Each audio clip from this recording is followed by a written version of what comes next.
2022 FIFA World Cup Qatar. What a tiny take. What a sharp pirouette. What a rocket of a hit. From November 20th to December 18th, find out about the latest on and off the field developments and updates. Get to know the players and potential new world superstars. Get all the updates on Power Sport on Power 98.7. Now we're talking. Getting you ready for your day ahead. Power Up. Weekdays 3 to 6 a.m. on Power 98.7. 21 minutes to 6, Power Up on Power 98.7. Now we are on Entrepreneurship Corner. We're talking exquisite deluxe cake with Choriro Kangale. But you see, this interview is not going to go far because there's no cake here. And then we are talking about cakes. Like, I mean, how do we talk about cakes and then there's no cake? It's too early for sugar, man. Who says? In what land? In what land? There is no such thing. There is absolutely no such thing. Somewhere in the world, somebody's already having cake. Good morning, and thank you so much for coming through to talk to us. Thank you. Tell us a little bit about the exquisite deluxe cakes. I mean, how did it start? From a passion. Exquisite deluxe cake started from a passion of cooking. Through cooking, then I also make cake, especially for my friends, my relatives when they visit me. And then when they tasted my cakes, they were like, they want it. When they've got birthdays, they would ask me to bake for them. And I'll be like, I don't bake birthday cakes. I just bake cakes to eat. But as when it goes, because I would just bake as a favor, then more people started coming. Then I realized that this thing is a business. Yes. So were you self-taught? Self-taught. Self-taught. I didn't go to school. What nurtured that love for cooking and baking? I grew up in a traditional home where girl has to learn to cook, girl has to learn to do all the stuff that women do. And then when it's Christmas time, we have to bake. So when I bake, I realized that I love baking. So to me, it was not like I'm starting a business. It was just me cooking, me doing what I love, which is playing with food or exploring with food. Yes.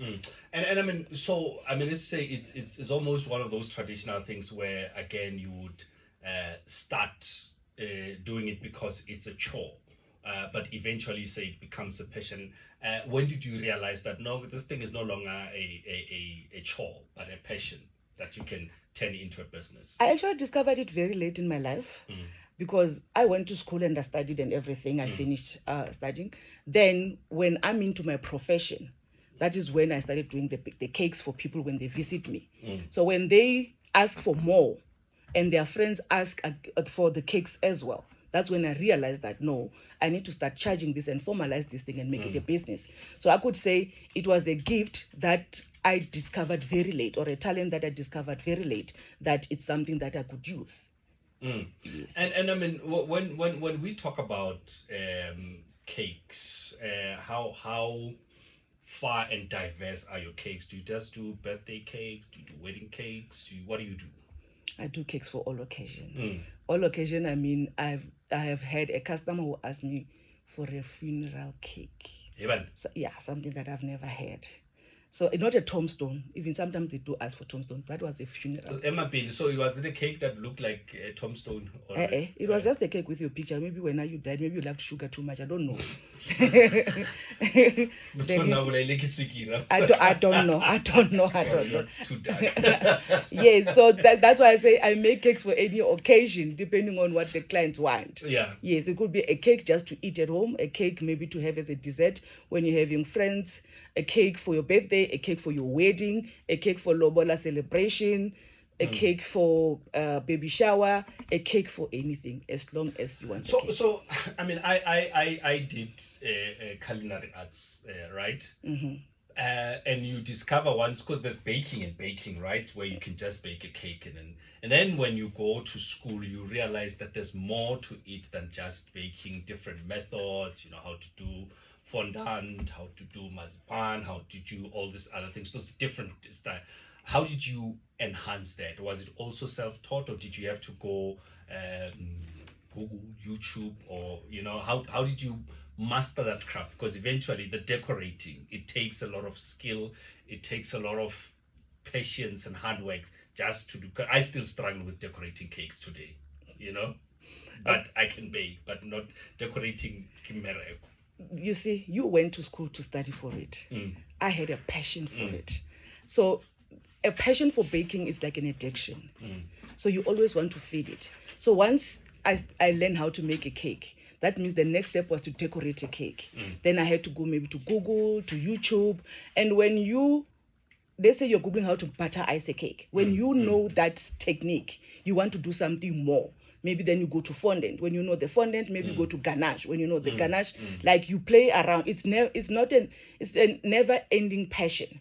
So as in when there's a new trend, you also want to get to that space. So the more you get into it, the more you just go. You never stop. So what was the challenges of actually starting a business? Because eventually, yes, you could have a passion, you could be good at what you do, but starting a business, it's always tricky. What were some of the challenges, if any, for you to start this business? Managing time, because I work 8 to 5 work, then I do cakes as a part-time. So I had to learn to manage the time. I had to also learn the difference between what I need in my business, what is required of me, and my time based on what I need to deliver on my work.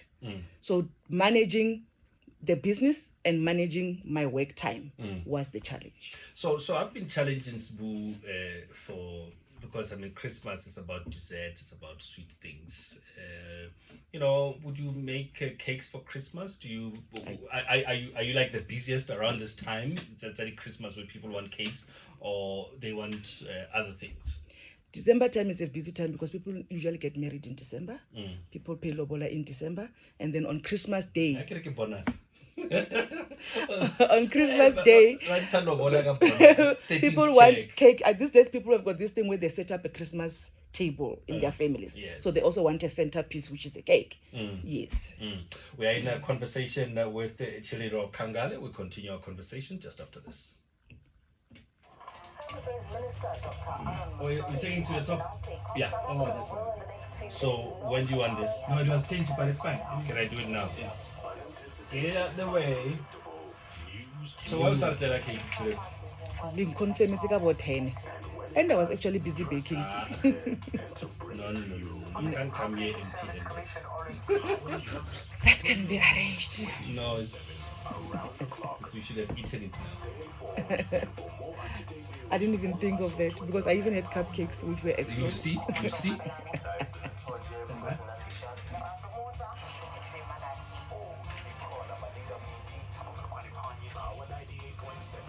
Now we're talking. South Africa is ranked as a top location for global business services worldwide. Tune into Power Talk every Wednesday with Lerato Mbele, where she'll be talking to a representative from the Gauteng Economic Development about why the townships in Gauteng are the best place to activate and provide hybrid work from home and on-site global business to clients across the globe, and how the provincial government is paving the way to position Gauteng's townships as the preferred hub for data annotation services through the Gauteng Township Economic Development Act. Inspiring change. Power 98.7. Now we're talking.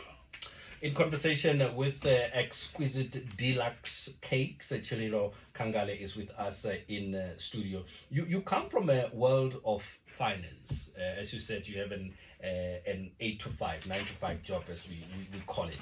I mean, how do you balance and manage that? And does it help that you actually are in finance to manage the business? Yes, it helps a lot that I'm in finance in terms of compliance, in terms of legalizing the business, and it also helps in terms of managing the two. So if from my 8 to 5 job, I need to know that this is now work time. I don't do business. And then after work, when I knock off, that's when I start with Exquisite Deluxe Cakes work.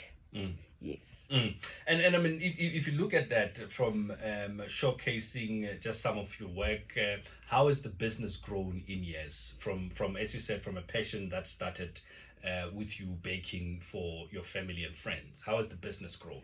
The business has grown now because we've got 2 employees. that are helping in the business. The business started with maybe 1 cake or 3 cake in a month to about 30 to 40 cakes in a month. And that is a lot of work.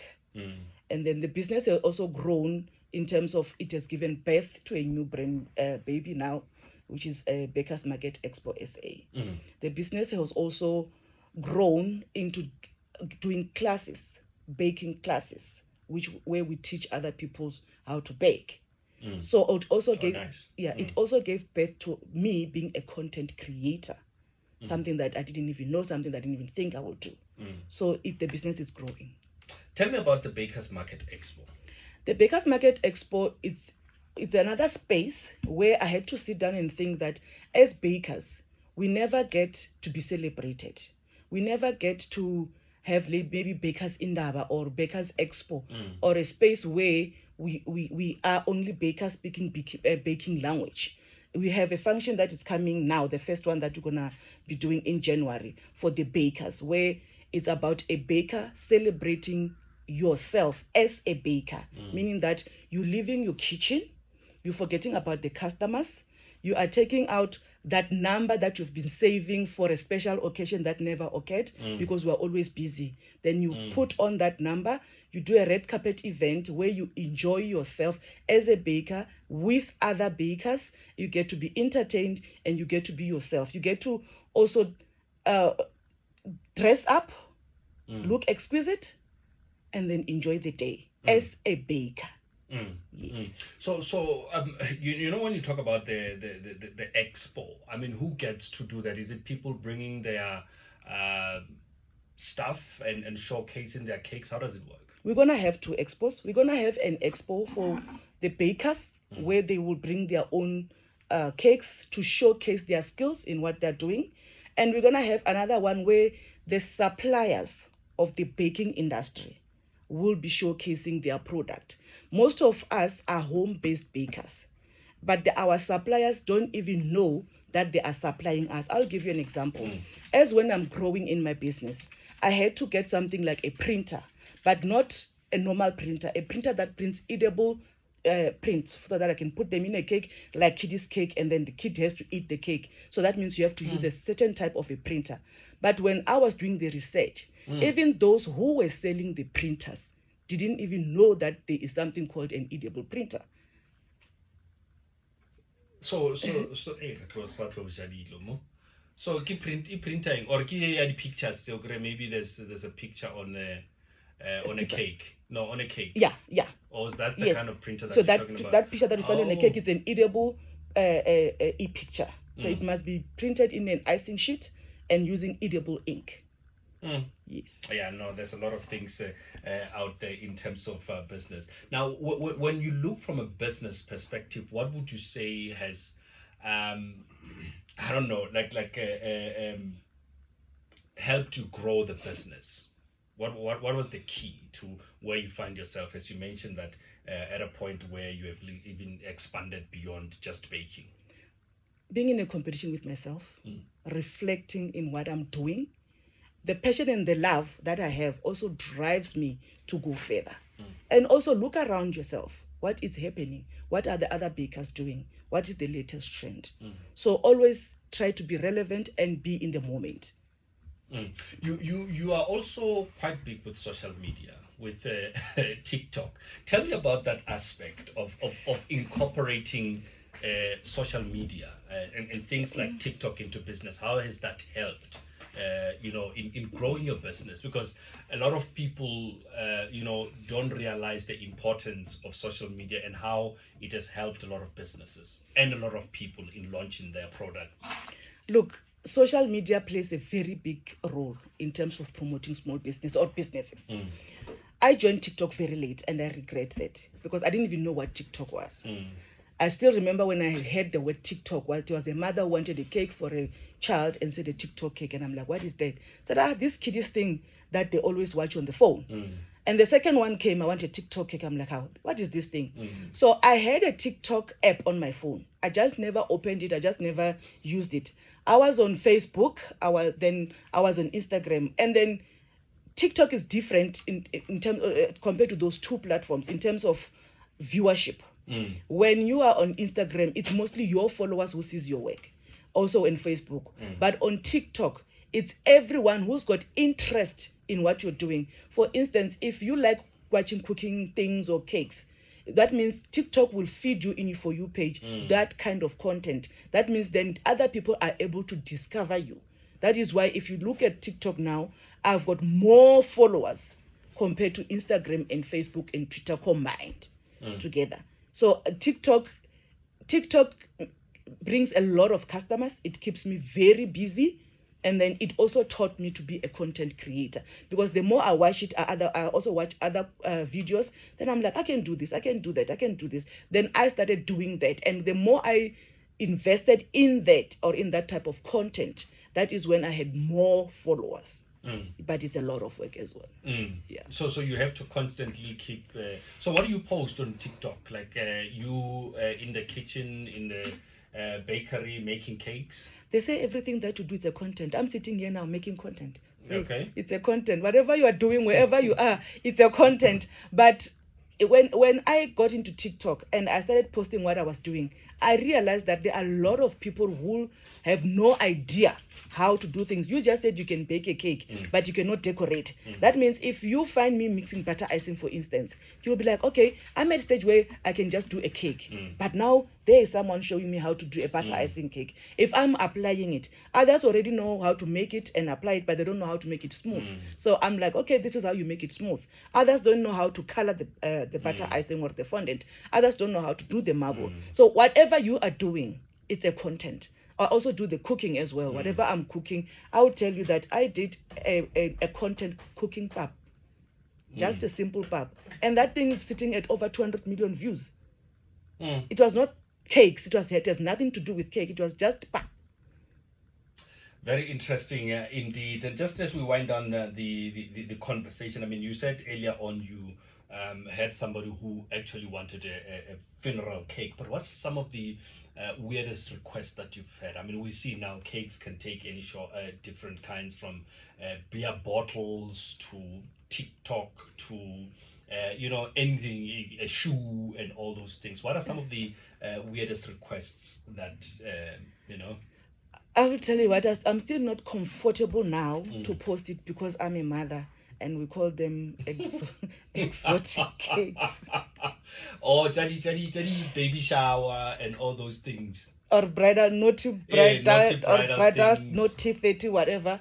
I have done one which I had to wait for my kids to sleep. I've got boys. Also, eventually, the total meal. Yeah, and then I even had to tell the person that please collect your cake at 6 o'clock because I know my kids are still sleeping. Before they even wake up, because imagine they open a fridge, they find that thing. What am I gonna say? So I had to say to the when I'm done with business. No, when I was done with it, I had to put it in a box in case. Then make sure that when the customer comes, I don't have to open that thing. It just have to go. So I'm still not comfortable in that space, but that is weird. I didn't even post that cake because, look, at my age, being an African woman, and I post that thing, and then they start looking at me. What is this now? Business is business. Yes. Actually, you can't be afraid of that. But anyway, as we wind on the conversation, how do people who want to find out more about your work, get in touch with you, and those who want to see some of the things that you've done? Is there a site and your TikTok and all those other things? My site is just down now. We are busy upgrading it, but I'm in all social media platforms as Exquisite Deluxe Cakes, and then I've got a new baby, which is a Bakers Market Expo SA, which is also only on Instagram currently. Instagram and Facebook, but it will be on other platforms as well. Celera, thank you so much for coming through and speak to us, even though you did not even bring a single cupcake, a simple vanilla cupcake, premix. We're not expecting premix. I'm just saying, if you maybe know Jaffa or at least we really premix let's cupcake. But thank you for coming. Thank you for having me. Do check them out, Exquisite Deluxe Cakes. Okay.